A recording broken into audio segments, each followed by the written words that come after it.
alors qu'avant il y a vu la victoire face à Pau, 1-0. On est parti, ça y est, 23e journée du championnat.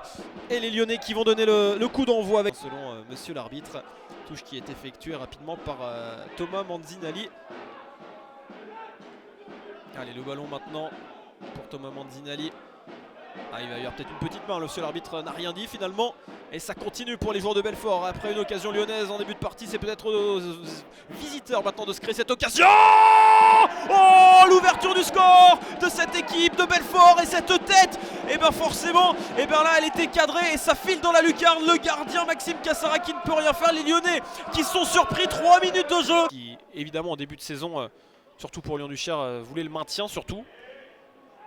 C'est plutôt bien engagé pour ces Lyonnais qui sont 7ème, mais c'est vrai qu'une défaite face à une équipe qui cherche à se maintenir, alors qu'il va peut-être y avoir le deuxième but.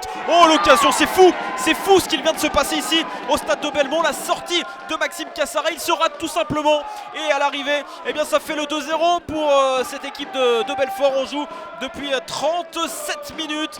Les Lyonnais qui prennent leur temps aussi pour se replacer, la passe dans la profondeur, c'est récupéré, il va y avoir du monde. Oh, il va y avoir une occasion énorme également pour cette équipe de Belfort dans la surface de réparation. Cissé qui est allé se placer, la frappe de l'extérieur de la surface. Oh, le poteau! Plus à avoir de but ce soir, ça commence à maintenant sentir bon pour Belfort, et c'est même officiel désormais.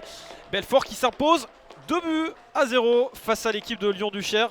Une équipe de Lyon-Duchère qui a vite été surprise dans cette partie.